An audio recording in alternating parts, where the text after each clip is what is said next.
I want to lift the curtain. I want to take you back to Friday morning, 7 a.m. Eastern. I'm waking up. Yeah, I wake up at 7, even though I have a newborn and a toddler. It's not great. We're working through it, but I'm the middle of the night duty guy. So don't put that on me. But I'm waking up and I'm checking the phone, and I've already got text at 7 a.m. from Riley Davis. And the text says, Canon Commitment Day eyeball emojis. That's what it said from Riley Davis. He texted me and said, we could pre-record. Should we pre-record? Thank God we didn't pre-record Riley Davis. Kanon Catchings is at Georgia. He committed over the weekend. He did not choose North Carolina. Safe to say this is not something North Carolina insiders saw coming. Per you on Friday, what happened?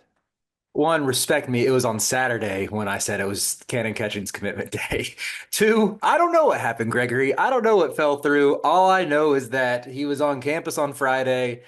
All of the national, the local sources were reporting likely outcome is a commitment from Kanon Catchings. Our friends over at Inside Carolina, they had the scoop. They didn't, they were I don't want they I don't want to put this on them and say they're wrong, but they just said, "Oh yeah, it's a likely it could happen, or seems likely rather is a good way of putting Commitment graphics were made, I think, right? Like that's the like we didn't I'm not saying that specifically like I know that from someone, but like we were at the point where if you work in this business, it's like prepare, it's coming. it." Yeah, Somebody right. tips you off, you I know? mean, we had the Pete Nakos crystal ball from On Three late last week, even before the visit. I thought it was done. I thought he was going to announce like Saturday afternoon at the latest. And then it didn't happen. We got to Sunday night, and it's like, okay, is Kanon Catchings committing? And then, of course, we see the Georgia graphic comes out from Travis Branham. Joe Tipton's next in line. And then it seems like, what, 30 minutes later, Jaron Stevenson commits to UNC. So Love that. these two were clearly connected. Again, I know I've given a shout out to Inside Carolina. I think they're the gold standard for UNC reporting, but they had it earlier in the week that Kanon Catchings had the right of first refusal between him and Jaron Stevenson, that UNC was looking at both, but was only going to take one. I'm led to think that Kanon Catchings was given the choice to commit on his visit to UNC, and he didn't, and they took Jaron Stevenson instead. I don't know why he didn't commit to UNC. I don't know if there was a monetary disagreement. I don't know if it was a role disagreement. I'm a little bit sad. I was pretty in on a Kanon Catchings redemption tour in Chapel Hill. I thought he fit what the Tar Heels needed on their roster in terms of like someone who at least has potential, and I emphasize potential to be like a big time shot maker on the wing. I think UNC, if Drake Powell goes to the draft, they don't really have a true three on the roster right now. I thought Catchings could have been that, but it's all for naught because he's going to Athens, as the Georgia fans say. Okay. Yeah, all right. Way too early for that. It's not even noon yet. Crazy. You know that Georgia fans are like big into barking though. That's like what they do. That this is true. I believe that for sure. Okay, so can I flip and maybe do some like talking you off the ledge here a little bit? For sure, for sure. And yeah, I want to hear your take. I'm okay with it. I would have preferred Catchings to Stevenson just because I think he's a better fit, and I had like talked myself into him being like UNC's version of Isaiah Evans, since they didn't get the real Isaiah Evans despite him. Anyway, we won't have to go off on that, but yeah. Yeah, no, I appreciate you being honest because I know this was your take coming in, as I alluded to, and I love when we. One of the things I think I pride ourselves on as sleepers is we have people who are not afraid to say like, "Hey, I don't like that this happened for my team." And I think you, as the North Carolina resident, I've certainly done it with Michigan. Card does with Michigan State. It's something that I think differentiates us a little bit because the reality is a lot of people that cover certain teams, whether they're media or not, they serve a fan base, and their job is almost to keep a positive approach on everything that happens. We all know it doesn't always work out positively every time at every program, certainly not at North Carolina right now. So I appreciate you owning up to the idea that you were like, yeah, I want Cannon over Jaron, even after this happened. Now I disagree with that, and I told you that a couple days ago. Like, I straight up think Jaron Stevenson's a better player.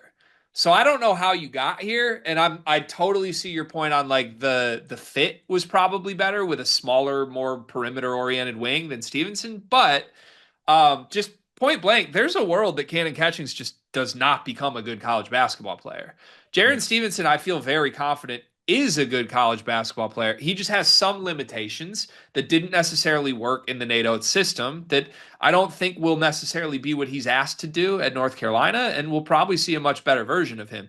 Kanon still has a long way to go to make that leap. Jaren has contributed to winning basketball teams. Mhm. Kanon has not and may not in college. So if this was the backup plan, if this was something where like the rug was taken out from under Hubert or North Carolina here, I think you stumbled forward into something I think will actually make North Carolina better. More on that in the Jaren Stevenson video. But that's my gut reaction to this is even if it's fun to make some jokes at Hubert's expense that everyone thought this was a done deal, it probably isn't a bad thing that it happened this way. Yeah, that's a fair takeaway, and I think you make some good points on Cannon in terms of his game. To where, like I said, I emphasize at the top, it's the potential of him being a big time shot maker on the wing. I think when you look at his shot diet this past year, it was a lot of corner threes, didn't get to the rim a ton. He had his dunks. I think he had 10 dunks on the season. It felt like four of those came against Central Arkansas. And granted, that is some cope because I wanted Cannon for me to just like brush off his dunk numbers or whatever. Um, but do you see? I feel like you have watched his career unfold more for longer than I did because of his Purdue commitment initially and your investment in that program. Like, do you think there's a world where Catchings can develop more like off the bounce? Because right now it seems like from what I watched of him at BYU, I go back to the game they had against Arizona, that awesome 96-95 game. Catchings came off the bench. He played 15 minutes, scored 14 points, hit four threes, and like three of those four were like stupid contested. Like he's in that game, I thought he looked really good at relocating and finding the open window, firing away, even if he had a hand in his face. And that was where it's like, okay, this is the upside play right here. I know BYU fans were pretty low on his off-ball defense, but they said, like, from what I've read, they thought he showed potential at least in ISO situations on defense, like on ball. But yeah, where are you at in terms of like the upside as a shot creator or doing more than just being a catch and shoot guy, lob threat, and then even, yeah, if you want to speak on his defense as well. Yeah, so I still like Cannon the prospect. I think Cannon the prospect is a player that needs the perfect situation, perfect coach, perfect everything in order to actually get where we want him to get to, which in hindsight honestly saddens me. There's probably at least a few Purdue fans watching this video kind of smirking, like, told you this kid's got some extra shit to him. Because the reality is that he left Purdue in such a fashion for BYU that was like, dog, what is going on with this kid in his camp? Why is everyone in the dark about this? What does he want? And now he commits to Georgia when everyone thought it was North Carolina. It's similar circumstances, honestly. Mhm. Like, you don't really know what's going on with this kid. And I don't think that's a good thing for him and where his future is headed. But the basketball player himself, um, he has all this tantalizing upside. He should be a good defender. He has the length, the athleticism for it. At moments last season, I think he did show that. He had 13 blocks. Some of them were like really highlight reel material type blocks. But the problem with him right now is that tangibly the only thing he truly does when he's on the floor is chuck from outside. We interrupt this sleepers video to talk directly to you, our loyal listener. Have you ever found yourself watching us two idiots thinking, hey, I wish there was a very easy, small way for me to show a token of my appreciation for all of their hard work on all these videos I love to watch? Well, now we have just the way to do that. Thanks to the beautiful folks over at Underdog Fantasy. They are helping us out this month, presenting a lot of the content coming out this month, giving you a chance with a amazing offer that you can use using our promo code that Gregory will tell you more about. Yeah, so college hoop season's over, but we got like big time golf tournaments. The NBA playoffs are coming. Baseball season's underway. There's still a bunch of sports on. There's still a bunch of ways to play with Underdog Fantasy. Promo code SLEEPERS. As a new customer, you can get up to 1,000 bonus credits plus a free pick. It's one of the most fun ways to play. It's a great way to support us. And on some actual like non-ad read stuff, talking genuinely here, really helps us because if Underdog loves us, if we get a lot of people to sign up, they're going to help us continue to bring you the content that you love. Show your support. Join Underdog Fantasy. Use promo code SLEEPERS. Get up to $1,000 in bonus credits and a free pick. And he has a beautiful shot. You honestly, I think you talked about his form. It's not like the smoothest, but I think he has a beautiful shot. And it's just, he can get it off anytime because he's big. He's an athlete. He has a high release point. So, like, Isaiah Evans is honestly not a bad comp. Because I think if he's going to play, he's going to do what Isaiah Evans did. He's basically going to run around and shoot as many threes as possible in a 10-minute span. The issue with Kanon is that he was given chances to be a complete basketball player from day one at BYU. I think they brought him in, Kevin Young and staff, whatever was going on in practice, thought this kid was a complete basketball player that could contribute to winning. He started the first 15 games of the season. He was treated like it was him and Yegor Detman's team, and they were going to lead this team to something good. BYU was not very good when Kanon was in that role. And if you go through and just look at the production from this, it backs up what my eyes saw from watching all these BYU games. He doesn't do anything on the floor but chuck threes. He shot 4 threes a game. That's 67% of his shots. He made them at a 35% clip. He had games where he went nuclear and games where he shot really coldly. He couldn't make a free throw. He didn't get to the free throw line, but when he did, he shot 58% from the line. He doesn't rebound. He's a big time athlete, but he doesn't rebound. 2.2 rebounds a game and almost half the game being played. I mean, you play this kid the full game, he's going to get you 4 rebounds a game. As a 3-4 big time athlete, that's horrendous. He averages more turnovers than he does assists. And as you alluded to, the defensive stuff is all tantalizing upside. It's not stuff he actually puts to a possession by basis right now. So look, there's some coach that's going to take a chance on this, that's going to try and figure it out. At Georgia, maybe Mike White is the guy and they get it figured out. If he had gone to North Carolina, I'll be honest with you, I don't think Hubert was the guy to figure it out, which is why I was skeptical. So maybe this is a win-win for all parties involved in the end. But for me, I think it's much more likely Kanon continues on this path of just being a frustrating prospect that doesn't actually help contribute to winning. I think those are some great points. Like, at least why I was in on him. Okay, so for one, I'll concede, like, even when you look at the way BYU took off when he sort of fell out of the rotation, I think that is damning to his prospects to be a high level contributor. I also mentioned his 10 dunks. He didn't have a single dunk in the year of 2025. His last dunk came against Arizona State on December 31st. I think that's a little bit alarming when you have like he's this high level athlete, and that's like the lob threat is part of the package. That's part of what you think you're getting. Why I was in on him was still just like, well, honestly, part of it was because his name is Kanon Catchings. It's a sick name. And It's such a good name.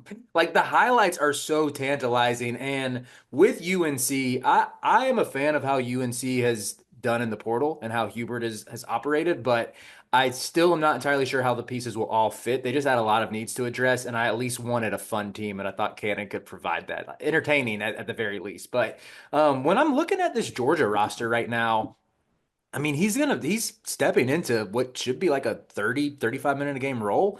I believe this is going off of Jim Root's roster sheets. Shout out to him. Make sure you support him when he's marketing that this year. But they have Jeremiah Wilkinson, the Cal transfer, at the 1, Blue Kane expected back at the 2, Samto Cyril at the 5, Justin Abson presumably off the bench again. Oh wow, I thought Justin Abson was better than he is. He only played 10 minutes a game last year. He was good at App State a couple of years ago, but to where like if you kind of squint at this Georgia team and you think about Jeremiah Wilkinson, who was like a an all freshman ACC teamer, and you have Blue Kane, who was like a kind of a big time recruit once upon a time. Softo Surreal, same thing. It's like they're building something there. Like maybe they'll get back to the dance. Like they still have some work to do in the portal, and you probably want to bring some veteran experience. But I think like the skeleton of this roster, I don't hate. Yeah. No, it makes sense in terms of like fit. Like I don't hate the fit for him here. I just wonder like how many of those guys are actually like proven good college basketball players. Somebody's got to like take a leap to do it. Maybe it's Kanon. I'm going to root for the kid. And to bring it back to like originally, the frustrating part for me is he was committed to Purdue. I genuinely believe if you had dropped him on last year's Purdue team, it was the perfect fit. It would have made Kanon look better than he would have looked anywhere else in the country. And it probably would have helped Purdue in a way that like Purdue fans look at what he did at BYU and they're like, that wouldn't help us. Like, no, if he was standing in the corner at Purdue, he would have gotten so many wide open threes playing in between Braden and TKR. He would have given you what you were trying to get from Colvin and Heidi and could never get. And I guess it's frustrating to me because like the camp essentially wasn't willing to bet on Kanon's ability. Right? That was the story we were fed when he left Purdue. It was like, well, if we're not getting promised a starting role, we're leaving. I blasted Painter for it at the time. In hindsight, maybe you should have just believed that the kid would beat out Colvin and Heidi. And you didn't. And you sent him to BYU where they promised him a starting spot that they didn't deliver on because the kid wasn't good enough to do it. So I would assume you're now going to Georgia where they're promising him he'll be featured and they're promising him a paycheck. And I just haven't seen any of these promises lead to good things for the basketball team. So in a weird way, I know it's frustrating because you had definitely like sold yourself on the funness of it. He is a really fun player. I think North Carolina is going to be fine. The more interesting part to me is just like, did Kanon really have the right of refusal? And if so, what the hell went wrong? Because you hired his damn agent. Like that's if Hubert can't close on the guy that you hired the agent of, that you gave the first option to, something is wrong, you know? Let's go with the. I don't know what happened, so but let me be clear. I'm just making this as a joke. Don't anybody come after me. But it is the premise of Kanon Catchings stuffing his own agent into a locker is like actually pretty funny and It's kind of so on with, brand for it's Kanon. on brand with the whole experience. It's so good. Last question for me. Oh man, it was about the same like finish of this. So do you really think they basically had like Jaren on wait? Like Jaren made it probably clear, like, hey, I will commit. And UNC was like, give us a day. Do you think it was almost a thing to Kanon of like, hey, you have 24 hours, figure it out? And then that's what happened? Or what, how do you think they handled this? I mean, that seems like that would make sense to me if it's like, all right, Cannon, you got like we got a kid who wants to come here who's ready to take your spot. Like, come on your visit, figure it out, see how you like it. You got till like the end of the visit. If you don't commit by the end of the visit, maybe they gave him a little bit of extra time over the weekend, but it's like you're on. It definitely sounds like he was on the clock. Do Based you on like support that? If that is exactly how Hubert played this, do you think that was the right call? Basically, like, time is up, we're going to take Jaren. in this situation, yeah. Yeah. I think they're comparable enough skill wise to where, like, if you're looking at, so take their point guard situation and it's Kai and Evans, who they have right now. Let's say they're recruiting him and Jacoby Gillespie, just to use a theoretical from another guy in the portal. I would say give Gillespie like a week, give Gillespie more time because those are different levels of talent. But for something like this, where it's a bit of an upside swing for both, yeah, I think that's fair to say, hey, you're on the clock. Like we can't risk this guy. Like I think Stevenson was also mentioned to have some interest in NC State. You don't want to let him go down the road to Raleigh and let him play for Will Wade. Like if and end up with nothing if Catching still goes to Georgia. So yeah, I support that. Yeah, I think that's the right call too. All right. Well, congrats to Kanon Catchings. Congrats to Georgia. Hopefully you prove us wrong in your second stop in college.